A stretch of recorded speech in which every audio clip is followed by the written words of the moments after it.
mən dəlisiyəm bu ziyaretin.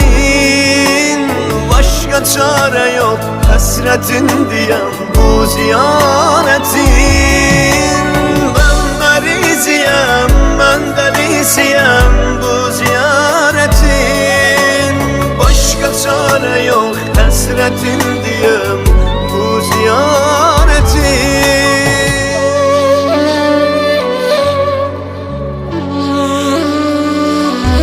Ey məni tərk eləməyən dost, ey hamı məndən üz çevirəndə mənim yolumu gözləyən dost, mənə gəl deyən yeganə varlıq sənsən.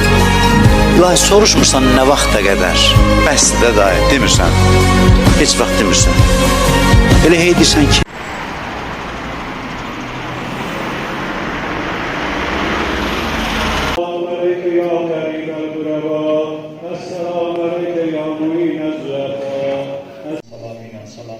Esselamu aleyküm ve rahmetullah.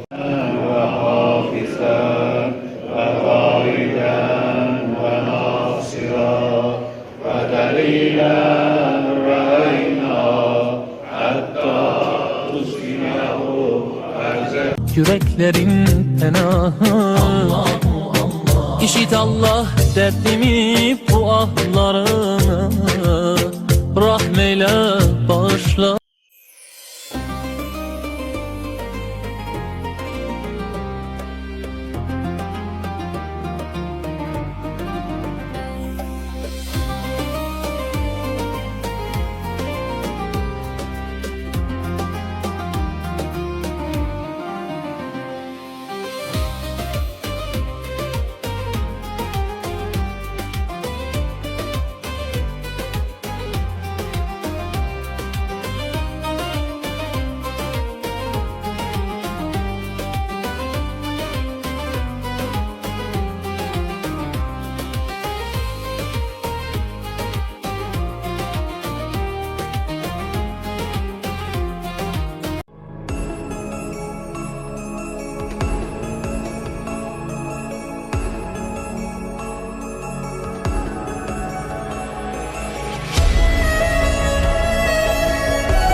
Adı Ramazandır ayın, en müqəddəs aylar ayı.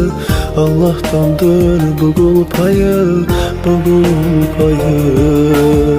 İmsak ettim oruçluyam, namaz kıldım oruçluyam.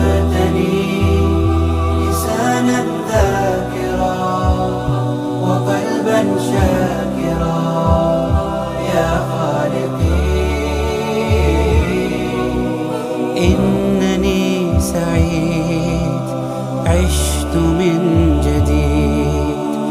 Ey İmam Rıza pənahim, bugünüm həmi sabahim.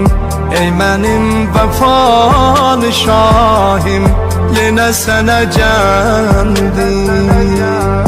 Ey mənim nəfəsim ahim, güneşim sefa. Siz ihlaslı dostlarım, ben bu mehabbet